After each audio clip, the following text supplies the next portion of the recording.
আসসালামু আলাইকুম, সবাই কেমন আছেন? আশা করি যে যেখানে আছেন ভালো আছেন। তো আজকের মজাদার রেসিপি হচ্ছে বাঁধাকপি ভাজি, চিকেন দিয়ে বাঁধাকপি ভাজি।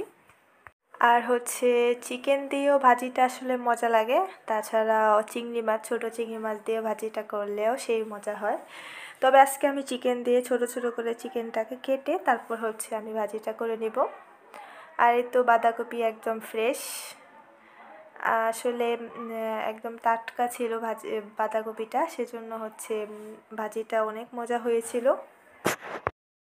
তো এখন হচ্ছে এটাকে চিকন করে আর কি কেটে নেব, একদম ঝুরি ঝুরি করে আলু ভাজি যেরকম করি সেরকম আর কি। এই তো আমি দেখাচ্ছি, এরকম করে সম্পূর্ণটাই কেটে নেব। আর এরকম চিকন করে কেটে ভাজিটা করা হলে কিন্তু দেখতেও সুন্দর লাগে, মাশাআল্লাহ খেতেও অনেক মজা হয়।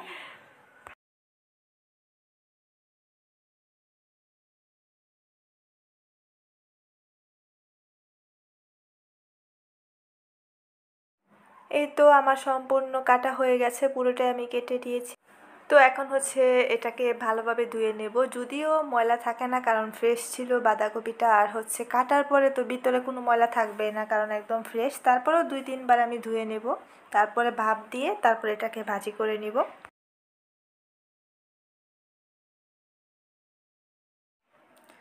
আর এখানে হচ্ছে এই তো চিকেনকে আমি ছোট ছোট করে কেটে তারপর হচ্ছে একটু ভেজে নিয়েছি আগেই। তারপরে এখানে পেঁয়াজ, কাঁচামরিচ, তারপর অল্প একটু রসুন দিয়ে ভাজিটা আর কি ভাজা ভাজা করে নিচ্ছি। এখানে একটু চিকেনের মশলা আমি দিব অল্প পরিমাণে, যেহেতু চিকেন দিয়ে রান্না করব।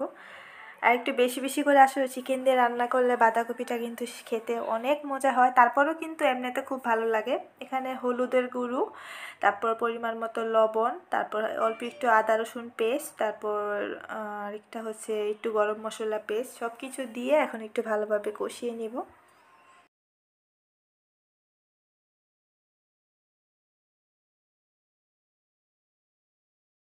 আর এখানে এই তো আমি ভাপ দিয়ে নিচ্ছি গরম পানিতে, একদম যখন বলক উঠে যাবে পানিটা ফেলে দেবো আর কি, মানে ভাপ দিয়ে একটা চাটনিতে ঝরা দিয়ে দিব। আমি যেভাবে আসলে ভাজিটা করি সেভাবে দেখাচ্ছি। এই তো একদম মশলাটা ভালোভাবে কষানো হয়ে গেছে। তো এই পর্যায়ে হচ্ছে আমি বাঁধাকপি যে ভাপ দিয়ে পানিটা ফেলে দিয়েছি ওইটা দিয়ে দিব। তো আমি দিয়েও দিয়েছি, এখন একটু সুন্দরভাবে মিক্স করে নিব নাড়িয়ে চাড়িয়ে।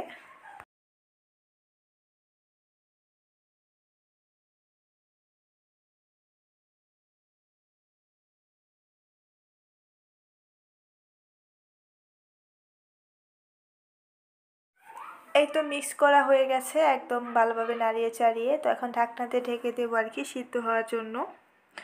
আর আসলে বাঁধাকপিতে হালকা হলুদ দিলে ভালো হয়, কালারটা সুন্দর আসে। আমি একটু বেশি দিয়ে দিয়েছিলাম, সেজন্য কালারটা এরকম হয়ে গেছে। একদম হালকা অল্প একটু দিয়ে আর কি করলে ভাজিটা সাদা সাদা খুব সুন্দর হয় মাসাল্লাহ। তবে কিন্তু খেতে অনেক মজা হয়েছিল। আমি আবারও নাড়িয়ে চাড়িয়ে দিচ্ছি।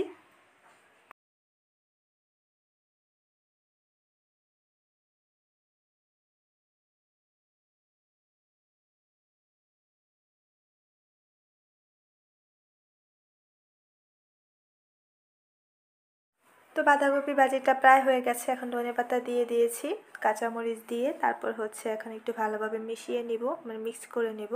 তারপর বাটিতে বেড়ে পরিবেশন করে নিব। আসলে রান্না করতে করতে কালারটা এরকম হয়ে গেছে, আর আমি হলুদটা একটু বেশি দিয়ে দিয়েছিলাম সেজন্য আরও। তো একটু কম হলুদ দিয়ে রান্না করলে কালারটা খুব সুন্দর আসে। তবে হ্যাঁ, খেতে অনেক মজা হয়েছিল। এই তো আমি একটু বাটিতে বেড়ে নিয়েছি পরিবেশনের জন্য।